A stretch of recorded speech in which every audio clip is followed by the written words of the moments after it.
What is your net worth and why is it important to know? Find out in today's video.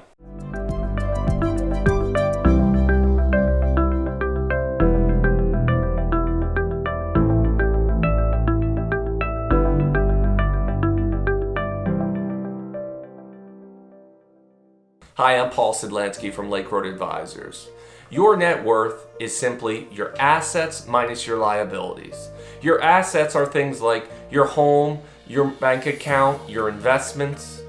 Your liabilities are your debts or things that you owe, like your mortgage, your car loan, your student loan, or your credit card debts. The difference, or your net worth, represents the resource that you have available for you and your family to achieve your goals. A recent CNBC article highlighted how the average U.S. household had a net worth of around $750,000.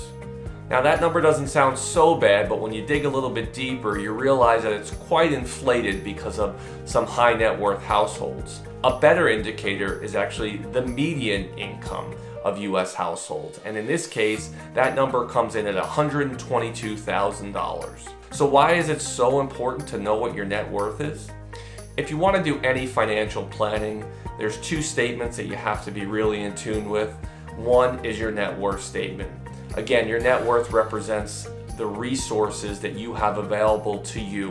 When I think about financial freedom, I think about the ability to not have to work.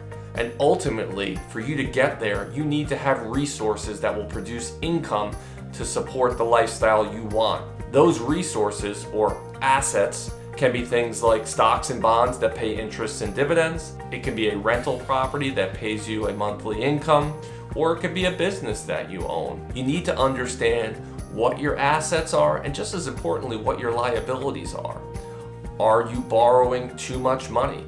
Are you borrowing at too high a rate? Will your debts prevent you from ever growing your assets? Understanding these types of things are critical in building a financial plan and then ultimately achieving financial freedom. If you want to figure out if your assets and your liabilities are maximized for your future, please reach out. We'd be happy to help.